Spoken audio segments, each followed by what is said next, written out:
kerfisbreytingar voru auðvitað eitt af ykkar stóru stefnumálum, Benedikt.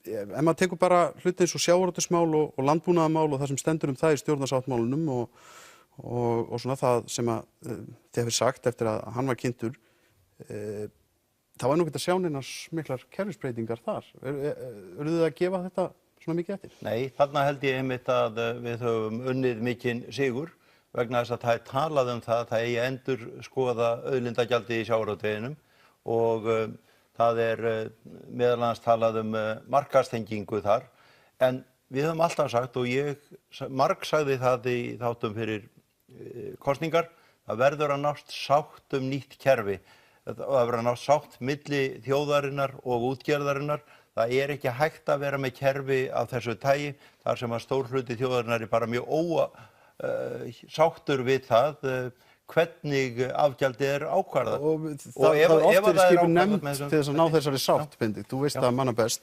Það hefur ekki tekist. Það er samt leiðin sem þið ætlið að fara. Já, en við skulum ekki gleyma því að hér erum við að tala grein þar sem hefur verið deilt mikilvæg atriði, til dæmis bara kvótakerfið sjálft. Hér logaði allt í illdeilum og það voru heilu stjórnmálaflokkarnir stofnaðir til höfuðs kvótakerfinu. Nú voru nánast allir stjórnmálaflokkar sammála því að viðhalda því. Það var líka deilt það hvort þetta taka upp auðlindagjald. Nú eru allir sem að segja, jú, þá á að vera auðlindagjald. Við erum bara að deila það hvernig því er háttað. Þannig að ég segi, jú, víst er hægt að ná sátt, en auðvitað verða menn að tala saman til þess að ná henni. Óttar, sko, þú færð heilbrigðisráðuneytið og það er fjallað heilbrigðismál auðvitað í stjórnarsáttmálunum.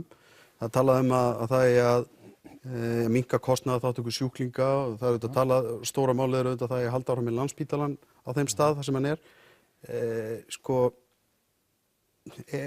Hvar á að fá fjármuni í þetta? Því það er talað að setja pening í þetta, það er talað að gera nokkurs konar átak í innviðauppbyggingu.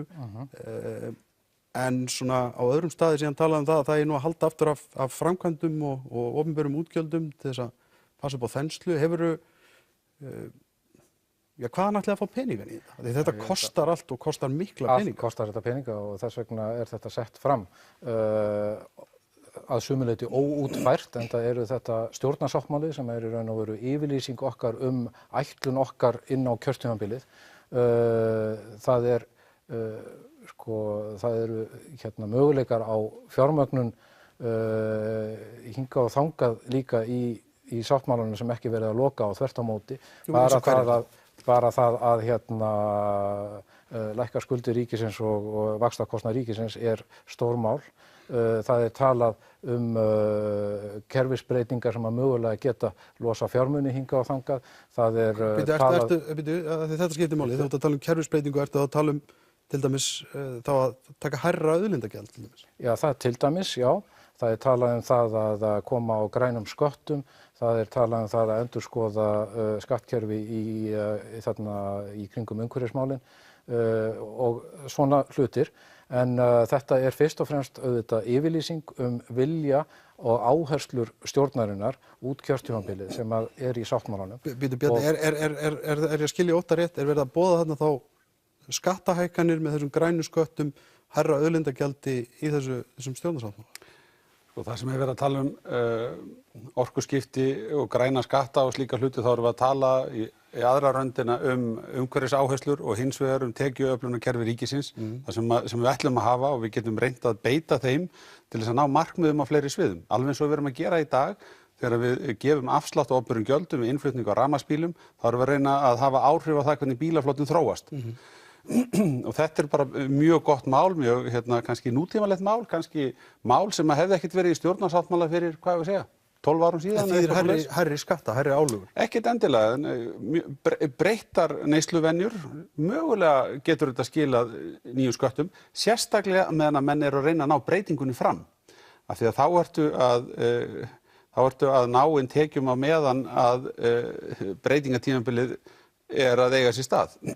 Það sem að þú spurðir var það hvort að við hefðum einhverjar tekjur til að standa undir þessum loforðum í heilbrigðismálum. Þá bendi ég nú á tvennt. Fyrsta lagi, það er þegar búið að fjármagna í fjárlögum þess árs lægri greiðsluþátttöku sjúklinga. Við munum úr heilbrigðisráðuneytinu setja reglugerð núna fyrir mitt ár að lækka greiðsluþátttöku sjúklinga og við erum að undirstrika, við ætlum að starfa í þessum anda. Þetta er búið að fjármagna. Öðru lagi varðandi spítalann, þetta er líka komið inn í okkar langtímaáætlanir og það er búið að full fjármagna uppbyggingu Landspítalans sem við erum að ræðum. Það sem að stjórnarsáttmálinn er að segja, við ætlum að starfa í þessum anda, við ætlum að forgangsraða með þessum hætti. Allt viðbóta svigrúm sem verður til og endurröðun fjármuna eftir því sem að mögulegt er, mun fara í innviða uppbyggingu, heilbrigðismál, samgöngumál, fjarskipti, við ætlum að loka ljósleiðaravæðingu landið, ljúka því mikilvæg verkefni og síðan í menntakerfið. En þetta hleypur á tugum, hundruðum milljarða ef menn vilja telja það þannig að þú tala um samgöngukerfi líka, ég meina. Nei. En það er ekki rétt. Hver er fjárþörfin áætluð í samgöngukerfi? Er ekki verið að tala um að þar sé uppsöfnuð þörf sem að ein og sér menn alltaf bara haldi í séu svakalegi peningar? Það er ekki rétt hjá þetta séu 100 milljarða sem að vanti upp á að við náum þessum markmiðum. Nei, á þessum tíma. Bara í fjárlögum þess árs, þá settum við 11 milljarða umfram það sem að fjárlagafrumvarpið gerir ráð fyrir. Hvert var það að fara? Það var að fara í vegamál, það var að fara í heilbrigðismál, það var að fara í skóla og slík mál. Og við erum að tala við ætlum að nota hagsveifluna til þess að forgangsraða í þágu þessara hluta. Eitt fyrsta verkefni ríkisstjórnarinnar verður að setja saman fjármálastefnu til næstu 5 ára, þar sem við draugum upp svona mögulega spáum tekju og gjaldalínu, markmið okkar skuldaþróun og slíkt. Og svo verður farið í að gera nýja 5 ára langtímaáætlun ríkisfjármálum, það verður eitt fyrsta stóra verkefni Benedikts. En eru auðlindagjöldin að hækka? Því það er ekki alveg skýrt af þessu. Er verið að hækka þau eins og Óttar var að nefna, skildan rétt? Þetta er ekki krani sem maður getur bara skrúa frá og sagt, jæja, nú ætlum við bara að fá okkur hérna af auðlindum úr hafinu, svolítið verulega. Þetta helst allt í hendur við gengi krónunar, afkomu greinarinnar, sem því miður hefur verið að versna. Hvað meinarðu þetta sé ekki krani? Þið annarkvort ákveðið þið að taka skatt af auðlindinni eða ekki? Við erum alveg skýr með það að auðlindagjaldið verða að haldast í hendur við afkomu í greininni. Nú hefur afkoma verið bætt og menn hafa bent á það að auðlindagjaldið hafi ekki alveg fylgt afkomin í greininni. Ætlið þið þá að hækka það? Helgi, það sem ég er að vekja athygli á er að þegar krónan hefur styrkst gagnvart öðrum gjaldmiðlum, kannski 30% og meira, þá mun það hafa áhrif á afkomu í greininni. Og við getum ekki bara setið í stjórnarráðinu og sagt, þrátt fyrir að afkoma greinarinnar sé mögulega slakari heldur en hefur verið undanfarin ár, þá ætlum við að stórauka álögurnar og taka meira út úr greininni. Þannig svaraði nei, þið ætlið ekki að hækka þessi auðlindagjöld. Þú getur verið með hlutfallslega hærri gjöld í verri afkomu. Þannig að þetta er ekki alveg, þetta er dálítið flókið að svara spurningu sem er svona opin eins og þú stillir henni fram. Bara verða auknar álögur lagðar á sjávarútveginn í formið auðlindagjalda?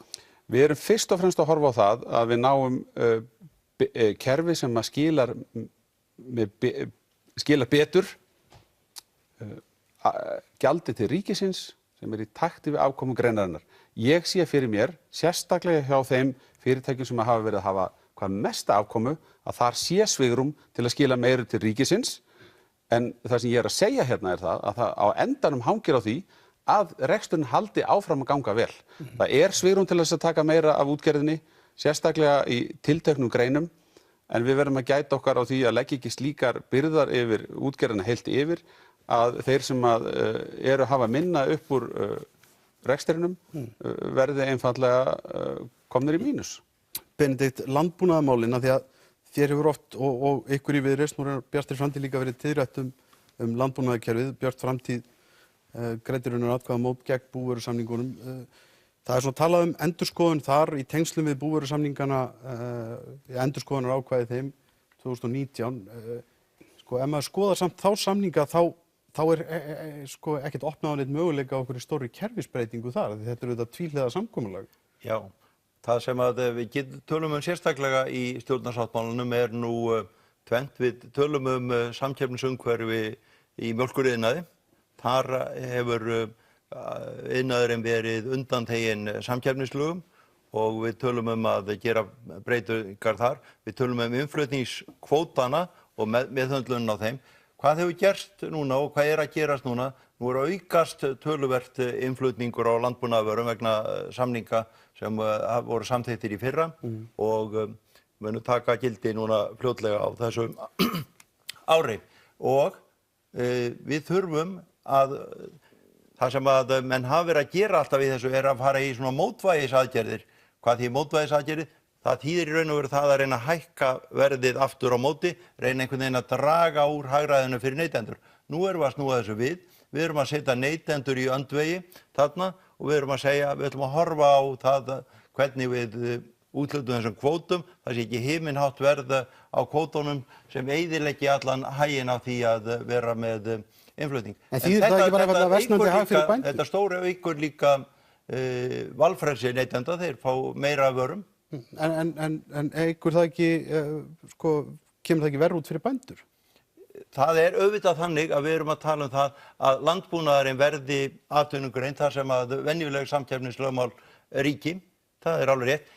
Þó þannig að við erum alltaf að tala um það að það verði styrktur áfram landbúnaðar á Íslandi, en hvernig styrkir núna? Það eru langmestu leyti tengdir framleiðslu, en við erum að tala um að taka upp miklu fjölbreytilegra styrkjakerfi sem hvetur ekki til offramleiðslu, hvetur ekki til þess að sé framleitt allt of mikið af dilkakjöti eins og nú er. Nú hefur verið að framleiða svo mikið dilkakjöt að við náum ekki eins og að neyta þess alls innanlands og vegna styrkingar krónar þá náum við heldur ekki að selja á landi. En þá við erum að reyna að breyta þessu. En bara til að fá það alveg skýrt. Þannig að bændur sjáu sér hag í því að framleiða eins og markaðurinn leyfir. Já, en bara til að hafa það alveg skýrt, mjólkursamsalan verður og mjólkuriðnaðurinn verður ekki undanþeginn samkeppnislögum á sama hátt og hann hefur verið. Það talað sérstaklega um það að fara yfir það og endurskoða, það stendur skýrum stöðum í sáttmálanum. Já, en endurskoðun þýðir ekki alltaf að menn komist að niðurstöðunni.